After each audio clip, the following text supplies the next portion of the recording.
Let's talk about taboos. People writing in and saying, should politics and religion be taboo in conversation with significant others, with family, with your significant other's family, at work, etc.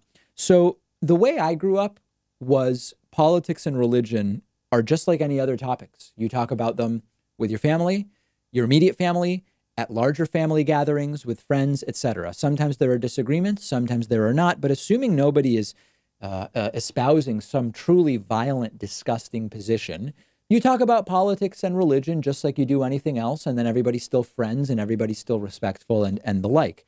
I actually now have an even stronger position on this because online discourse and social media expose people to political discussion that is the worst you can imagine.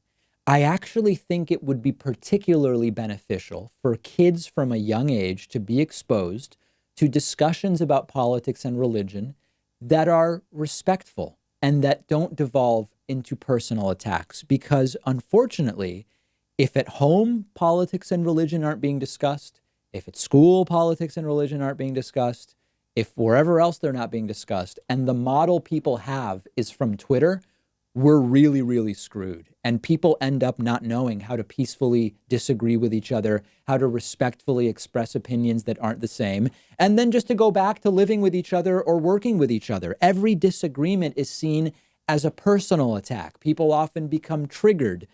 It's not good. And we all benefit from talking about our views, and we benefit from having them challenged, and we benefit from not having topics be off limits. Now, this doesn't mean you ignore decorum or politeness or don't use common sense, right? If you're on a first date, maybe you do talk about politics or maybe you don't. Now, very often politics and religion can be the difference maker, whether two people are compatible. So maybe you do want to talk about it right away. Maybe you leave it for the second or the third date. I don't know. If it's your first time meeting your significant other's parents, maybe you skip politics and religion that one time, not because you aren't comfortable discussing it respectfully with whoever, but simply for decorum and to avoid disagreements in the interest of establishing what hopefully will be a long-term relationship. So use your judgment. Don't, apply common sense. I think there's one other element of this that's important to mention. Not only are some topics taboo, like politics and religion, but we also have a big deficit of critical thinking skills and skills with which we can examine our own beliefs and how we came to our conclusions.